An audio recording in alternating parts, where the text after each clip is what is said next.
Sean bienvenidos esta preciosa noche a esta reunión gloriosa de la familia en Cristo.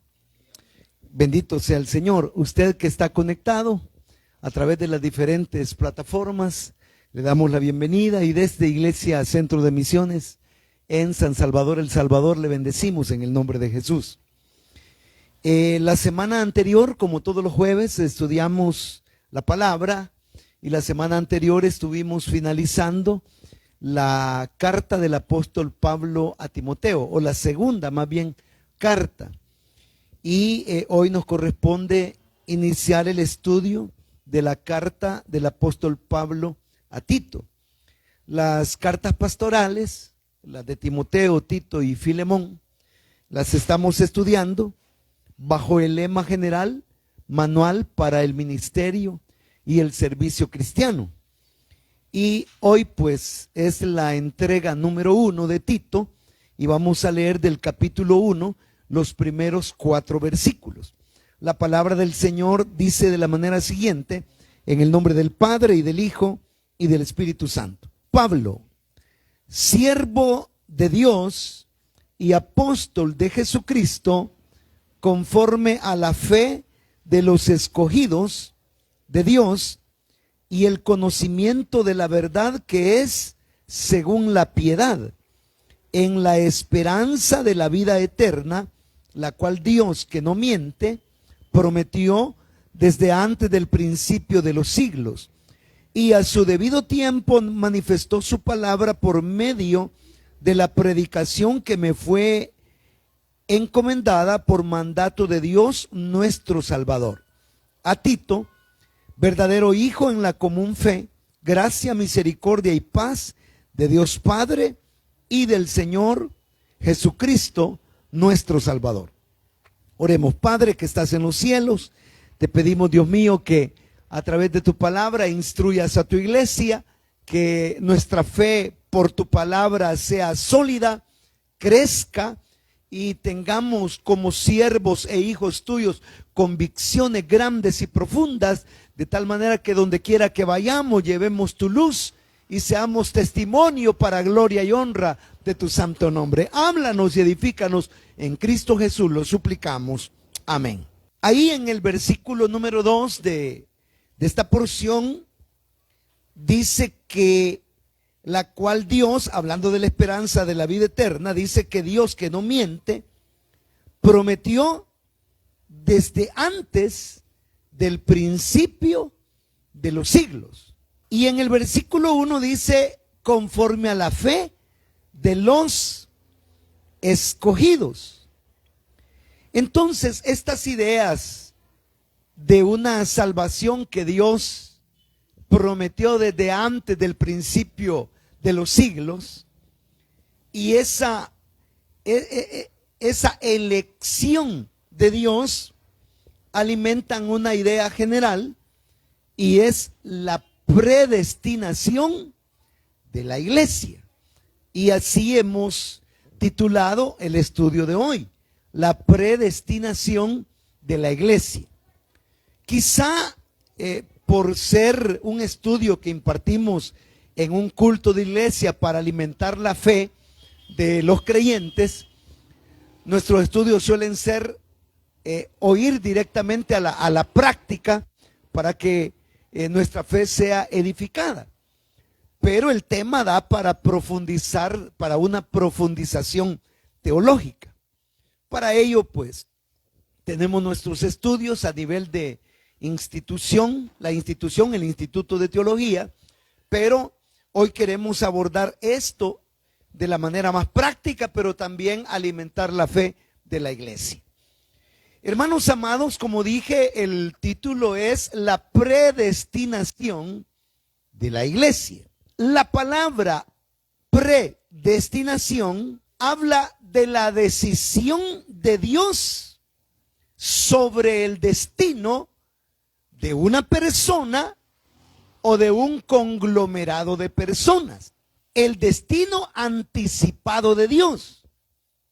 Cuando decimos predestinado, estamos diciendo que hay cosas que nosotros cuando nacemos ignoramos que nos van a suceder en el camino, pero cuando llegamos quizá a edad adulta y vemos hacia atrás, observamos que todos los eventos de nuestra vida parecen ser como eslabones que van concatenados de manera perfecta.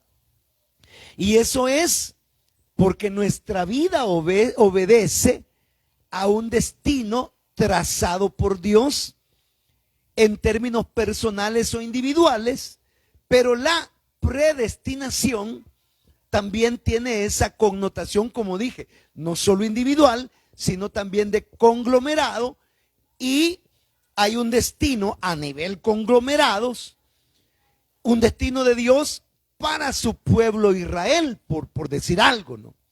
Hay un destino de Dios para las naciones gentiles. Hay un destino de Dios para su iglesia, para la amada iglesia de Cristo. Pero antes de ir a ver ese destino, y como dije, lo que estamos estudiando es la carta a Tito, por lo tanto, en estos 4 versículos que hemos leído, básicamente están las ideas que queremos fortalecer y conocer para nuestra bendición. Pero como dije, la predestinación también tiene que ver con la elección.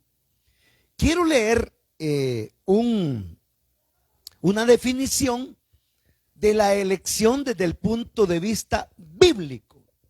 Y para ser exacto, bueno, vimos cantidad de definiciones, pero me gustó esta que encontré en el diccionario de Alfonso Lockhart.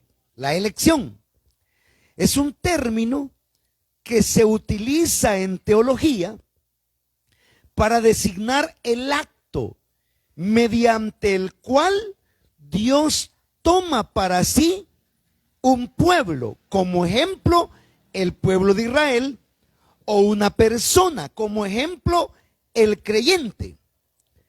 La raíz de la palabra hebrea significa escoger.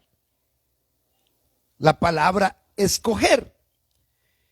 En Efesios capítulo 1, verso 5, dice: en amor habiéndonos predestinado para ser adoptados hijos suyos por medio de Jesucristo, según el puro afecto de su voluntad. Esta enseñanza de la elección como tal ha sufrido algunas diferencias, algunas contraposiciones en las diferentes escuelas de interpretación, pero cabe destacar que a pesar de las contradicciones entre una interpretación y otra, al final, durante todos los siglos, la iglesia ha creído en que es elegida de Dios y que es predestinada del Señor. Básicamente, la diferencia entre una manera y otra manera de pensar en la elección es por la interpretación de 2 versículos en particular. Fíjense que primera carta o primera epístola universal de Pedro, capítulo 1, versos 1 y 2 dicen así: Pedro, apóstol de Cristo, a los expatriados de la dispersión en el Ponto, Galacia, Capadocia, Asia, Bitinia. Y aquí viene la parte, dice: elegidos según la presciencia de Dios Padre en santificación del Espíritu, para obedecer y ser rociados con la sangre de Cristo, gracia y paz os sean multiplicadas. Entonces, lo que está diciendo Pedro es que Dios le eligió a usted y me eligió a mí en su omnipresencia. Si usted nota ahí en la Biblia, los que revisan la Biblia ahí en sus casas, La palabra es con ese C, presciencia. Es uno de los atributos divinos. Diferente, aunque casi se escribe igual, a la omnipresencia. Diga omnipresencia. Hoy diga omnipresencia. La diferencia es ese o solo ese. Omnipresencia. Omnipresciencia. La omnipresencia es el atributo de Dios por el cual entendemos que Dios está en todo lugar. Dios es Dios. Y en este momento está aquí. Pero como dice la palabra que donde 2 o 3 se congregan en su nombre, ahí está el Señor. Pero imagínense que en Australia le están haciendo cultazo al Señor. ¿Está allá o no está? Está también allá. Está en todo lugar. Está aquí, está en Canadá, está en Bélgica, está en Noruega, está en Ghana, en Guinea Ecuatorial, en Australia. Es decir, Él está en todo lugar. Eso es la omnipresencia. Pero cuando llegamos a esa omnipresencia, estamos hablando del conocimiento eterno de Dios. Diga, omnipresencia es el conocimiento eterno y por ende anticipado de Dios. O sea, Dios no han sucedido las cosas cuando Él ya las conoce. Pedro dice que somos elegidos según la omnipresencia. Es decir, que Dios, conociendo por anticipado, esa es la base para habernos elegido. Pero algunos han interpretado esta elección por omnipresencia como si Dios, allá, en las eternas edades pasadas, antes de los siglos, antes que existiera el mundo o que la tierra y el mundo fueran formados, Dios en su conocimiento eterno, Él veía todas las cosas que iban a suceder en nuestro pasado, en nuestro presente, en nuestro futuro. Y Él, desde allá, vio el momento exacto en que usted lo iba a recibir como Señor y Salvador. Y entonces, desde allá Él vio, y Él vio que en la campaña usted levantó la mano. O que cuando escuchó el mensaje en la radio, en la televisión, usted se quebrantó y se puso de rodillas y recibió a Cristo. O cuando usted llegó a la casa misionera o a la iglesia local, usted ahí se entregó al Señor. Y entonces Él dijo, este me va a recibir.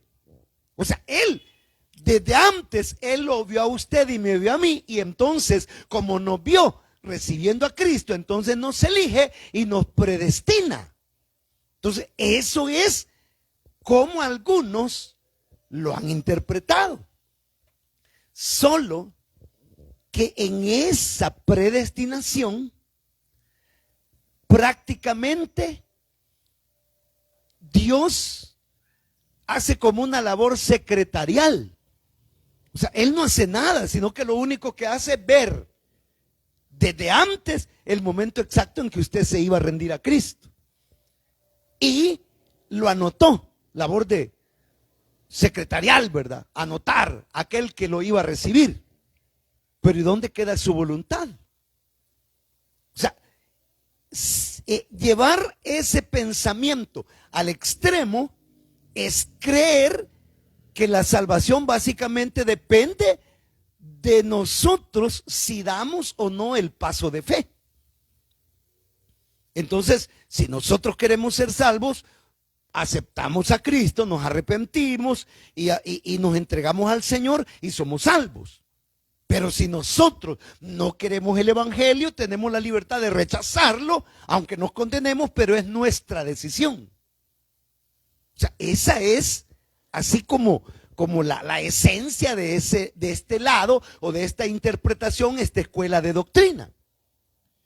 Pero Aquí en esta porción, en Efesios, capítulo 1, verso 5, que lo cité, vuelvo a repetirlo, dice, en amor, habiéndonos predestinado, es decir, habiendo escrito un destino para nosotros, dice que en amor nos predestinó para que fuéramos adoptados hijos suyos por medio de Jesucristo, según el puro afecto de su voluntad. En otras palabras, la elección desde este punto de vista ya no es tanto por conocimiento anticipado, sino que Dios nos escogió simple y sencillamente porque Él es un Dios soberano. Él quiso amarnos, Él quiso escogernos. ¿En base a qué? Solo es en base a su amor, en base a su misericordia, en base a su perfecta bondad. Y nada más. Y hay versículos en la Biblia, como por ejemplo el caso de Jacob y de Esaú, que la Biblia dice que los muchachitos no habían nacido todavía, ni habían hecho ni bien ni mal. Eso usted lo puede corroborar en la epístola de Pablo a los romanos. Los muchachitos no habían nacido y ya se estaba profetizando diciendo: a Jacob amé y a Esaú aborrecí. En el griego original, que interpreta el hebreo del Antiguo Testamento, en esa porción significa que Dios escogió, predestinó a Jacob y pasó de largo a Esaú. Es decir, cuando dice aborrecí, es algo así como ignoré o deseché, simplemente no. Entonces, significa que Dios a todo el mundo que es pecador y que la Biblia dice la paga del pecado es muerte, todo el mundo merece la condenación, pero Él, ¿por qué no lo sé? De repente Noé, dice en el tiempo antediluviano, halló gracia a los ojos de Dios. Abraham, en medio de las culturas paganas, se escuchó la voz de Dios que le dijo: vete de tu tierra y de tu parentela a la tierra que yo te daré. Y alguien puede decir: ah, no, pero Abraham era el padre de la fe, Abraham era un gran hombre de Dios. No, Josué en el capítulo final, capítulo 24, dice: vuestros padres, esto es Taré, Abraham, Nacor, al otro lado, allá, cuando habitaban en Ur de los Caldeos, eran adoradores de dioses paganos. Abraham era adorador de Dios pagano. ¿Y qué fue lo que marcó la diferencia? Que Dios llegó a su vida, igual como llegó a nosotros, y nos sacó de donde nosotros andábamos perdidos. Amén. Si la mayoría, si es que no todos, confesamos hoy que nosotros nunca nos imaginamos dentro del Evangelio, y menos ser siervos de Cristo. Si a nosotros el Evangelio no nos gusta, bueno, a mí particularmente, a mí no me gustaba el Evangelio. Yo odiaba a los evangélicos, a los cristianos. Yo no quería nada de la palabra y menos de iglesia. Si a uno lo que le gustaba era el mundo, el pecado, la carne, las pasiones, las concupiscencias, la lujuria, las vanaglorias de la vida. Eso era lo que nos gustaba a todos, no sé si a usted. Pero yo no quería ser cristiano. Y me evangelizaron varias veces. Y me decían: ¿querés recibir a Cristo? ¿Qué creen que les decía yo? No, les decía: en alguna otra ocasión. Hay en la próxima tal vez. ¿Quién le ha dicho que hay próxima? Si todo es por pura gracia y misericordia de Dios. ¿Quién de los dos entonces tiene la razón? ¿La tendrá Pedro, el apóstol, cuando dice que el Señor nos elige en ese conocimiento anticipado, o Pablo, que dice que Él nos escoge, pero no porque conozca por anticipado, sino porque así fue el puro afecto de su voluntad. Él decidió elegirnos, amarnos, predestinarnos. Es por omnipresencia o por soberanía de Dios. ¿Ah? Porque ahí están las dos escuelas. Y unos dicen, no, es por la omnipresencia, porque así lo enseña Pedro. Y otros dicen, no, Pedro no tiene la razón. Nosotros, nuestra doctrina es paulista, es paulina. Así es que es por soberanía de Dios. Miren, los que nos hacemos bola con todas esas escuelas teológicas e interpretaciones somos nosotros. Pero lo que escribió Pedro es palabra de Dios. Y lo que escribió Pablo es palabra de Dios. ¿Por qué se tiene que contradecir? Al contrario, se confirma. Nos predestinó y nos escogió por las dos cosas. Por su soberanía, según el puro afecto de su voluntad, y porque tenía su conocimiento anticipado. Las dos cosas se suman, hermano. No hay que complicarnos. Amén. Entonces todo eso para que tengamos la idea de la predestinación como tal. Bien, ahora yo he tratado de en el texto observar tres divisiones. Entonces la primera división o la primera gran verdad que quiero señalar está en el versículo número 1 y 2. Vea lo que dice. Pablo, siervo de Dios y el apóstol de Jesucristo, conforme a la fe de ¿quiénes? De los escogidos de Dios. Diga escogidos de Dios. Dice, y el conocimiento de la verdad que es según la piedad, en la esperanza de la vida eterna, la cual Dios, que no miente, prometió desde antes del principio de los siglos. Entonces diga conmigo, escogidos de Dios, desde antes del principio de los siglos. Hay varios versos que yo quiero que leamos así rapidito. Vamos a tratar de hacerlo en orden. El primero de ellos es Génesis, capítulo número 25 y versículo 23. Solo lo voy a leer y la Biblia predica sola. Porque si me pongo a hacer comentario verso a verso, nos echamos un seminario de 6 meses. Capítulo 25 y versículo 23 de Génesis dice así. Jehová respondió, 2 naciones hay en tu seno, y 2 pueblos serán divididos desde tus entrañas. El pueblo será más fuerte, un pueblo será más fuerte que el otro pueblo, y el mayor servirá al menor. Esto es lo que Dios estaba profetizando en el caso de Jacob y Esaú. No habían nacido y ya se estaba profetizando el trato preferencial y glorioso que Dios tuvo con su nación, la nación de Dios, la nación de Israel. Y de Edom, de Esaú, vienen pueblos como los edomitas, que en la historia fueron enemigos acérrimos. ¿De quién?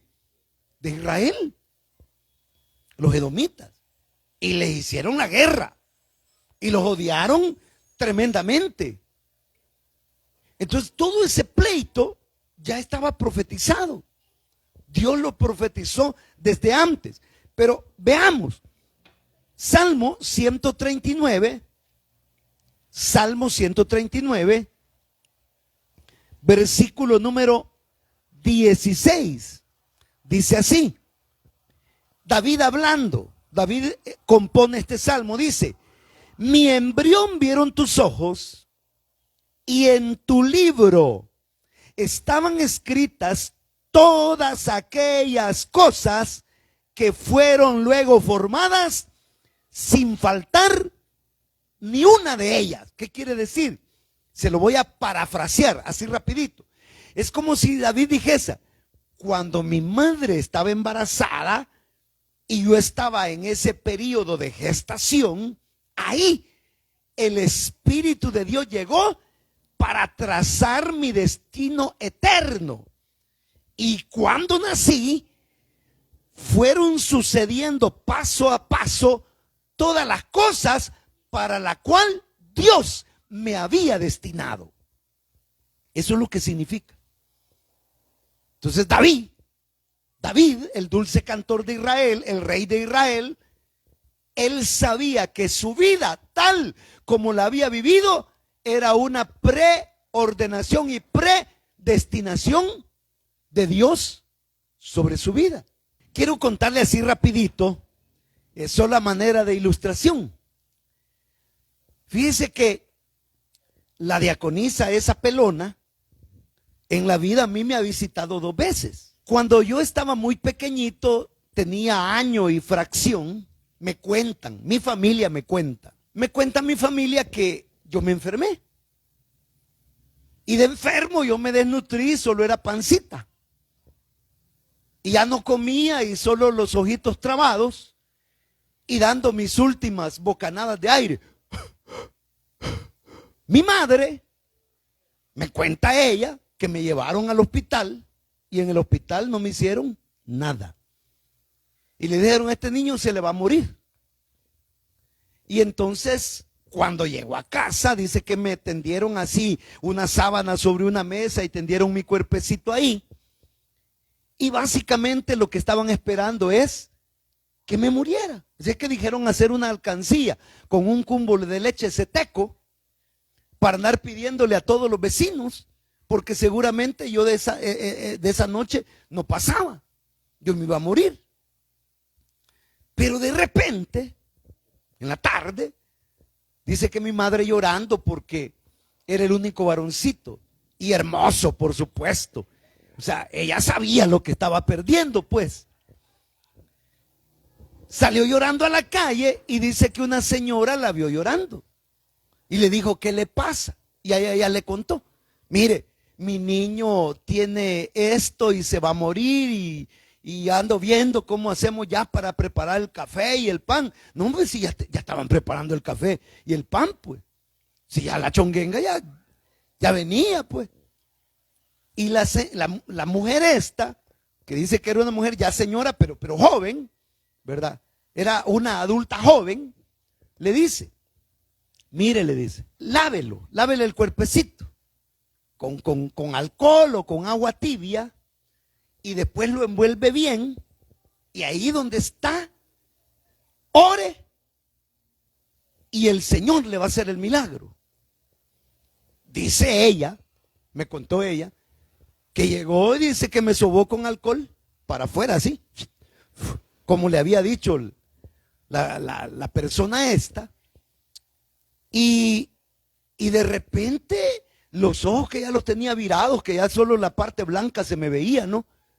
Me volvieron al puesto y después dije que quería comer y entonces me comenzaron a dar de comer y desde entonces no he parado. ¿Ah? No me morí. Lo curioso es que mi madre a esa persona no la conocía. No era de la colonia, no era vecina ni nada. Entonces sale allá a preguntarle a la niña Fide, a la niña Jovita y a un montón de vecinas, ¿verdad? Y le fue a preguntar a varias vecinas ahí que si no habían visto a la tal mujer. Nadie la vio, nadie la conocía, no se supo y fue primera y última vez que apareció esa persona por esos Laredos. ¿Casualidad? Yo no creo. Dios me salvó. Tenía 15 años y me iba a ahogar ahí en Alargado de Ilopango. Un 1 de enero del año, ¿qué año? 83. Ahí yo iba a morir ahogado ahí. Y de repente un vecino me vio casi flotando y estiró la mano y del pelo me han jalado, ¿verdad? Y yo estaba panzón de agua. Y comenzaron a darme los primeros auxilios y a sacarme el agua. Y mi madre, según me cuentan, me metía los dedos así en la nariz y me abría los hoyos. Desde entonces quedé así, abatida mi madrecita. Quería que yo respirara. Entonces las personas le dicen, no, aparte, si usted lo está maltratando, le digo, hágase a un lado. Y me hicieron a un lado. Y solo recuerdo que me decían, respira profundo, allá a lo lejos. Y volví en mí. Ahora, cuando yo estaba agonizando ahí, que me estaba ahogando, vino un pensamiento a mi mente. Te vas a ir sin Dios. Y me desmayé, ahí perdí el conocimiento. Y lo primero que vino a mi mente cuando desperté fue, y si te hubieras muerto, ¿dónde estaría tu alma? Y a partir de ahí fue que comenzó mi lucha, desde enero del 83 hasta mayo. Fueron 4 o 5 meses de luchas terribles, en luchas espirituales, porque yo quería cambiar, pero no podía dejar el mundo, hasta que el Señor hizo el milagro y operó en mí el milagro de la conversión, el nuevo nacimiento. Pero ¿por qué digo eso? Porque cuando yo vuelvo a ver hacia atrás lo que me ha acontecido hasta el día de hoy, yo me siento privilegiado, dichoso, bienaventurado, y digo que todo lo que me ha sucedido en la vida no puede ser casualidad, no puede ser producto del azar. Y yo me confieso, soy un predestinado de mi Dios. Yo soy predestinado. Le guste, como dijo aquella, a quien le guste, y no le guste al que no le guste. Aleluya. El Señor nos ha predestinado. Bueno, eso es lo que dijo David en el 139. Pero veamos Efesios capítulo número 1. Aquí en Efesios, en esta epístola, quiero que veamos dos pasajes. Después de Gálatas, Efesios. Y en el capítulo 1, si no lo encuentra, lo lee en su casa. Dice así. Efesios capítulo 1, verso 3. Es larga la lectura, pero hagamos una lectura comprensible. Dice: bendito sea el Dios y Padre de nuestro Señor Jesucristo, que nos bendijo con toda bendición espiritual en los lugares celestiales en Cristo, según nos escogió en Él antes de la fundación del mundo, para que fuésemos santos y sin mancha delante de Él en amor, habiéndonos predestinado para ser adoptados hijos suyos por medio de Jesucristo, según el puro afecto de su voluntad, para la alabanza de la gloria de su gracia, con la cual nos hizo aceptos en el amado Cristo Jesús, en quien tenemos redención por su sangre, perdón de pecados, según la riqueza de su gracia, que hizo sobreabundar para con nosotros en toda sabiduría e inteligencia, dándonos a conocer el misterio de su voluntad, según su beneplácito, el cual se había propuesto en sí mismo, de reunir todas las cosas en Cristo, en la dispensación del cumplimiento de los tiempos, así de las que están en los cielos como las que están en la tierra. Ok, quiero que observemos. Aquí se mira cómo Dios, en el 4 de manera específica, nos escoge, dice, antes de la fundación del mundo. En esta parte de que Él nos escoge antes de la fundación del mundo, también nace una idea, una teoría, hay que llamarla teoría, que han algunos propuesto.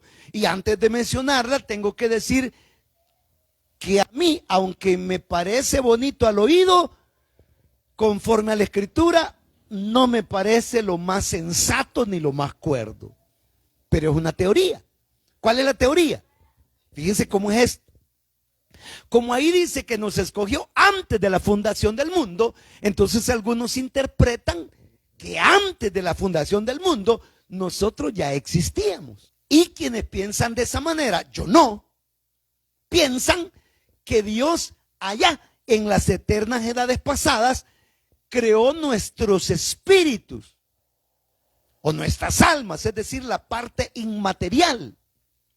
Y que cuando el hombre, esposo, y la mujer, el hombre engendra y la mujer concibe, comienza a gestarse una vida, y es en ese momento cuando uno de esos espíritus se desprende de algún lugar en el éter y viene para pegarse en el cígoto, en el embrión y luego en el feto, hasta que nace, y ya nacemos como personas. Es decir, de nuestros padres tenemos la herencia física y esa parte espiritual que se nos implanta porque venimos de allá, de algún lugar en el espacio eterno. Pues algunos se oye bonito, ¿va?, que existimos desde tiempos eternos, antes de la fundación del mundo. Pero esa teoría no tiene sustento bíblico. Uno le busca desde Génesis hasta Apocalipsis y yo no le encuentro razón. Pero ¿por qué algunos interpretan? Porque simplemente dice que nos escogió antes de la fundación, y eso significa que antes de la fundación ya estábamos ahí. Incluso algunos lo ilustran de esta manera. Es como que si Dios reunió todos los espíritus creados, que son las almas de los hombres, y les presentó el plan de la salvación en Cristo, y dicen que aquellos que estuvimos a favor fuimos escritos en el libro de la vida y predestinados para que cuando existiésemos como seres humanos en esta tierra, íbamos a arrepentirnos y a aceptar a Cristo. Y los que desde allá rechazaron el plan de la salvación presentado en Cristo son los que hoy mueren sin Cristo, sin Dios y sin esperanza. Pero como digo, eso es una teoría. Y vuelvo y repito, yo no le encuentro sustento bíblico. Y me dirán, bueno, entonces ¿cómo nos escogió si no estábamos? Sí estábamos y no estábamos, fíjense. Físicamente no estábamos. ¿Me explico? Existencialmente no estábamos, pero sí estábamos en el plan perfecto y en el proyecto de Dios. No habíamos sido creados, sino que cuando Dios crea a Adán y a Eva, pone en ellos una ley que se llama la ley generacional. Y cuando, digo, el esperma masculino se une al óvulo femenino y comienza la cadena del ADN, 23 cromosomas aportados por el padre, 23 cromosomas aportados por la madre, comienza la vida. Y después de eso, el cigoto, que son las células multiplicándose, ya cuando tienen forma de vida, es embrión, y cuando ya está formadito, es feto. Y es ahí, en la medida que se le forma al embrión, o que se va formando sus órganos, su corazón, sus pulmones, sus manos, sus extremidades, su piel y todo, en esa medida también se va formando el alma del hombre, porque pertenece a la misma ley generacional, y se lo compruebo. Los hijos tienen una herencia física. El padre rompe almohada y el niño sale rompe almohada. El padre es patas torcidas y el hijo sale igual con las patillas torcidas. Es decir, salimos parecidos físicamente a nuestros progenitores. Por eso es que yo insisto a los jóvenes, escojan bien para mejorar la raza, hombre. Hay herencia que no es física. Fíjese que usted mira al niño ahí en el kinder y el niño es todo bravucón y como que, hermano, ha comido ruda, riobarbo, quena, todo eléctrico y casi esquizofrénico el muchachito. Y dice, este de seguro es de la fulana de tal. Cabal, de ella es. Aunque no se parezca tanto físicamente, pero en los aspectos de personalidad también tenemos herencia. Quiere decir que no se hereda solo la parte física, sino que hay herencia también espiritual en la formación de nuestras almas. Si el papá, la mamá es una persona dulce, dulcita, paciente, una buena persona, y el niño sale igual, sale bonachona, bondadosa, generosa, porque también eso se hereda. Bueno, el punto es que algunos en Efesios 1:4 dice que existíamos, pero otros interpretamos que sí existíamos, pero solo en el plan perfecto de Dios. Es, según el Salmo 139 que leímos, hasta el momento de nuestra concepción y el periodo de gestación en los 9 meses, donde se forma lo físico y se va formando también lo espiritual. Es decir, en la medida que se desarrolla el cuerpecito del niño, también se le va desarrollando, ¿qué? El alma. Y eso es coherente con el desarrollo, porque un niño chiquito, el cuerpito de un niño no está todavía desarrollado. Pasan cuántos años hasta llegar a la edad adulta y que ya desarrollamos en todo nuestro esplendor. Igual el alma. El alma de un niño es inocente, en el sentido de que carece del conocimiento y del raciocinio y del juicio y criterio. Por eso es que a un niño no se le culpa, y por eso es que no es aconsejable bautizar a un niño que no sabe nada de lo que se hace. Pero ya cuando los niños van creciendo y van entendiendo, van comprendiendo, es porque el alma también va a la par del cuerpo, ¿qué? Desarrollándose. Amén. Ok, siguiente versículo. Dice en el capítulo 3, siempre de Efesios, del verso 1 al 7, dice: por esta causa yo, Pablo, prisionero de Cristo Jesús, por vosotros los gentiles, si es que habéis oído la administración de la gracia de Dios que me fue dada para con vosotros, que por revelación me fue declarado el misterio. Diga misterio. Como antes lo hemos escrito brevemente, leyendo lo cual podéis entender cuál sea mi conocimiento en el misterio de Cristo.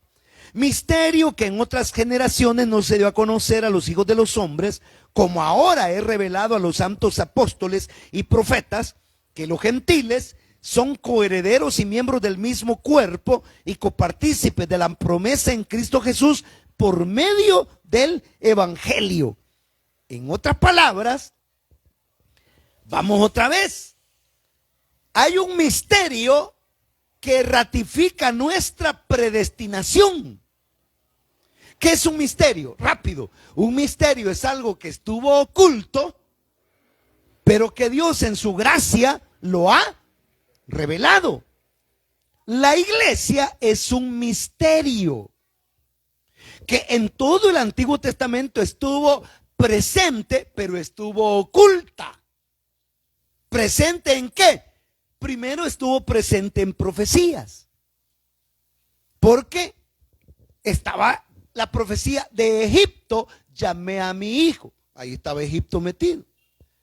Galilea de los gentiles, el pueblo de las tinieblas vio gran luz. El alcance de los gentiles. Mirad a mí y sed salvos todos los términos de la tierra. Un pueblo que no es mi pueblo, lo llamaré a pueblo, y en labios de este pueblo ignorante y tartamudo, ahí me voy a glorificar. Dios hablando de que en su proyecto estábamos los gentiles, que habríamos de ser parte de la iglesia.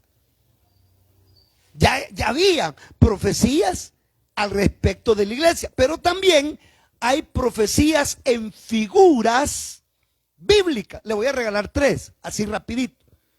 Una figura que profetizaba la iglesia es Eva.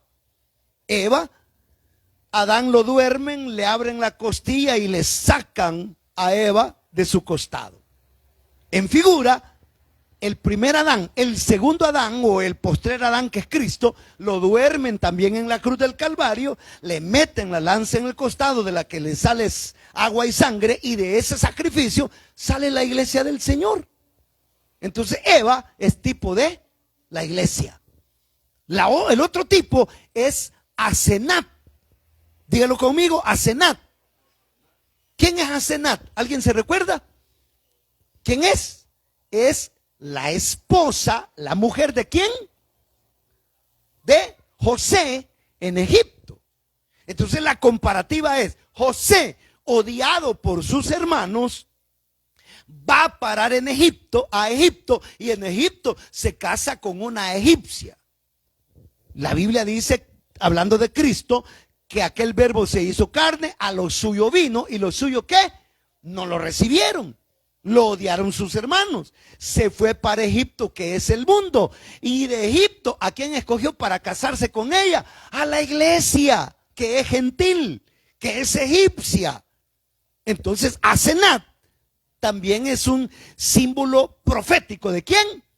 De la iglesia. Y le voy a regalar un tercero: Ruth, una mujer moabita, adoradora de Quemos. De repente se enamora del Dios de Israel, acompaña a su suegra o ex suegra, porque se le murió el marido, a Noemi, y se van hacia Betel. Y le dijo: tu pueblo será mi pueblo, ¿y qué? Y tu Dios será mi Dios. Y allá en los campos de Betel le dice al Goel. Goel, la palabra significa redentor. Y le dice al Goel, palabra hebrea que significa redentor, y ese Goel era un hombre de nombre Boaz. Le dice: echa sobre mí tu manto y redímeme. La iglesia es redimida ¿por quién? Por nuestro Goel, nuestro redentor, que es Cristo. Por lo tanto, Ruth también era una figura profética de esa iglesia que habría de ser predestinada como esposa del Señor. Amén. Mire qué bonito. Le regalo una cuarta. La cuarta es Rebeca. El padre manda al criado a tierra lejana a traer hija para su hijo Isaac. El Padre Celestial manda al Espíritu Santo a esta tierra a buscar a la iglesia para su hijo Jesús. Entonces Rebeca también es una figura ¿de quién? Profética de la iglesia. Entonces ya habían profecías y ya habían también figuras proféticas. Ahora, sigamos. Romanos, casi finalizo. Capítulo 8, versículo 28 dice así: y sabemos que los que aman a Dios, todas las cosas les ayudan a bien, esto es, a los que conforme al propósito son llamados. Y vaya anotando el verso 29. Lleve la secuencia. Dice: porque los que antes conoció, esa palabra conoció es que nos amó antes de la fundación del mundo. Dice: a los que antes conoció, también los predestinó, es decir, les dio un destino eterno para que nosotros en ese destino, conforme al amor de Dios, viniéramos a Cristo y fuésemos parte de la iglesia del Señor. Entonces dice: los predestinó para que fuésemos hechos conforme a la imagen de su Hijo. En otras palabras, se predestinó nuestra conversión, que la sangre de Cristo nos había limpiar de todo pecado y que habríamos de tener una vida nueva en el Señor, y que el Espíritu Santo nos iba a adoptar y nos iba a tomar del mundo y nos iba a injertar en el cuerpo de Cristo. Luego dice, verso 30, y a los que predestinó, a estos también llamó. Ese llamó es el momento en que cada uno de nosotros se convierte al Señor. Me llamó a mí el 21 de mayo del 83, siglo pasado. ¿Y usted cuándo lo llamó? Ahí está, llamó, la fecha de la conversión. Luego dice, y a los que llamó, a estos justificó. Es decir, nos imputó la justicia comprada en la cruz del Calvario para que el justo nos justificara y ahora somos justificados por medio del sacrificio de Cristo. Y el Señor nos mira ya no como culpables, sino como sus hijos, como herederos de Dios y como coherederos con Cristo. Mire qué precioso. Luego dice, y a los que justificó, también glorificó. Glorificó, para nosotros todavía es un evento futuro. En el jarpazo, en el arrebatamiento, los muertos en Cristo resucitan primero, los que estemos vivos somos transformados y se nos van a dar cuerpo de gloria sin relación al pecado, sin vejez, sin enfermedad, sino perfecto para la gloria de Dios. Ese es el cuerpo glorificado. Y cuando aquí dice glorificó, si usted lo mira, lo dice el verbo en tiempo pasado. Glorificó, como dándolo por hecho. Estamos destinados, hermano. Estamos predestinados. Amén. Ok, eso es lo primero. Quiero que leamos el verso 3. Vaya, con todo esto del verso 1 y 2, diga conmigo, la iglesia fue escogida y predestinada antes de la fundación del mundo. Vuélvalo a repetir.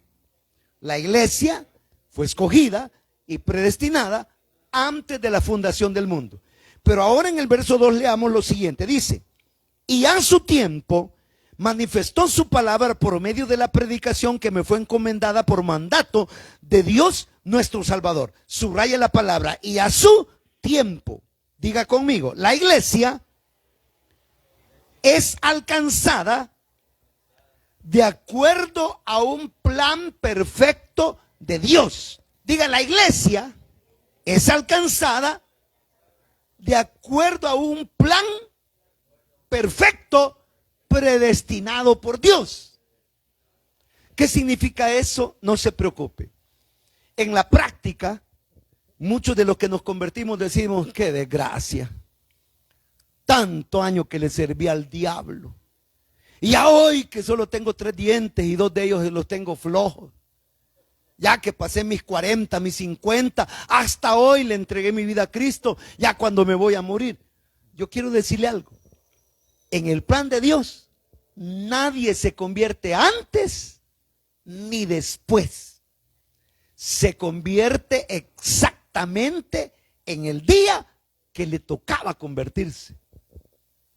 Así que los que recibimos al Señor, porque cuando el Señor llegó a mi vida yo tenía 15 años y fracción. Y yo le doy gloria a Dios, porque a saber qué hubiera pasado si el Señor no me rescata en ese tiempo. Lo más probable, como muchos decimos, que el Señor llegó a nuestra vida jóvenes, es que si hubiéramos seguido en el mundo, ya estaríamos muertos, hermano. Por todos los vicios, por todas las malas compañías, por todo el pecado en el que uno patinaba en el mundo. Entonces, a los que Dios rescata jóvenes, no se preocupen. No, es que el Señor a mí no me dejó disfrutar. Así era el plan de Dios para usted. No dejarlo disfrutar nada. Disfrutar según el concepto mundano y pagano, que no es disfrute para nada. Pero Él sabe que si usted hubiera disfrutado, se hubiera ido a la condenación. Entonces, hay muchos que nacieron en hogares cristianos y que desde la niñez se les inculcó, como a Timoteo. Pablo le dice, primero la fe estuvo en Loida, tu abuela, después en tu madre Eunice, y hoy está en ti. Es decir, desde que naciste te han sembrado el evangelio. Ese era el plan de Dios para usted. Amén. Es que a mí nadie me habló, pero un día el Señor vino a mi vida. Así era el plan. Nadie viene antes, nadie viene después. Lo que sí debemos hacer es que a partir del momento a que el Señor viene a nuestra vida, lo que resta de vida, hay que vivir para Él. Hay que vivir para Él. Amén. Y verso 4 y final, si se entiende esto, ¿verdad? 4. A Tito, verdadero hijo en la común fe. Miren las palabras que están aquí. Gracia, misericordia y paz. Diga, gracia, misericordia y paz. De Dios nuestro Padre y del Señor Jesucristo nuestro Salvador. Entonces, con esta idea de gracia, misericordia y paz, diga conmigo, la iglesia está predestinada para alcanzar la salvación en Cristo. Fíjese que yo no sé pescar, pero recuerdo que en mi juventud con unos vecinos fuimos aquí al lago de Lopango, pero por el lado de San Marcos, Santo Tomás, Asino le dicen ahí, ¿no? Fuimos a Asino. Y recuerdo que me enseñaron, yo tiré la caña con la mordaza, o ¿cómo se llama eso? La carnada. Y de repente el pez picó, vea. Jalá el cáñamo. Y dije, jalar el cáñamo. Y me dice, no, jalalo. No, si ya lo trabó el anzuelo, no tengas pena, que ahí viene. Solo es de jalar el hilo. Jalalo. Y yo dije, a jalar el hilo, a jalar el hilo, a jalar. Y ahí venía. Entonces, así hay muchos que se resisten al evangelio, que no quieren de Dios. ¿Vamos a la iglesia? No. ¿Vamos a la vigilia? No. Mira que va a estar bien lindo, un aniversario, una fiesta, una acción de gracias, y se les trata de meter el evangelio por todo. Nada, no quieren. Pero el pez que ya es del anzuelo, aunque revolotee, aunque tire la cola para allá, para acá, ya es del sartén. Y la persona que está predestinada, aunque haga malabares para escaparse de la gracia, le va a llegar el día en que, de acuerdo a la gracia y misericordia de Dios, se le va a conceder el arrepentimiento y va a disfrutar de la conversión y de la fe y de la salvación en el Señor. Amén. Hermanos amados, estamos predestinados. Desde antes de la creación de esta tierra, fuimos elegidos para salvación, predestinados por Dios para alcanzar salvación, para ser lavados en la sangre de Cristo, para ser injertados en el cuerpo del Señor y para ser parte de la iglesia gloriosa ganada por la sangre del Cordero en la cruz del Calvario. Diga, yo soy predestinado. Amén. ¿No sienten bonito eso, hermano? Eso es precioso, porque no nos predestinó el hombre, nos predestinó el Señor. Si el carne asada nos hubiera predestinado, ya estuviéramos fuera. Pero no fue el hombre, es Dios el que nos, desde antes de la fundación del mundo, Él dijo, allá en El Salvador van a hacer un negro murucho, ese va a ser mi siervo. ¡Aleluya! Allá en El Salvador van a hacer un patas panda, pero ese yo lo voy a tener como hijo mío. Allá en El Salvador van a hacer una siervita que de joven va a ser pura Coca-Colita y de vieja pura Coca-Colita, pero en bolsa. Pero esa es mi sierva, aleluya. Bendito el Señor. Nos predestinó. Yo soy predestinado. La predestinación de la iglesia. Oremos. Gracias, Padre. Gracias, Señor, por tu palabra. Hemos hablado con respecto a tu palabra. Le he dado a conocer, Señor, diferentes textos, diferentes, Señor, verdades alrededor de este tema. Suplico que el Espíritu Santo, nuestro amado Paracleto, acomode ahora lo espiritual en lo espiritual. Que esta palabra, Señor, baje no de nuestra mente solo ahí, sino que también baje al corazón, que podamos entenderla y que podamos, Señor, apreciarla, que podamos atesorarla y que sea parte de nuestras convicciones como iglesia tuya. Hermano amado, dígale gracias, Señor, por haberme predestinado. Gracias, Señor. Usted que nos ha estado conectado con nosotros, le bendecimos en el amor de Cristo. Le rogamos que todos los martes y jueves a las 6 de la tarde y domingo 9:30 de la mañana, horario de Centroamérica, esté con nosotros. En el nombre de Jesús, muchas bendiciones.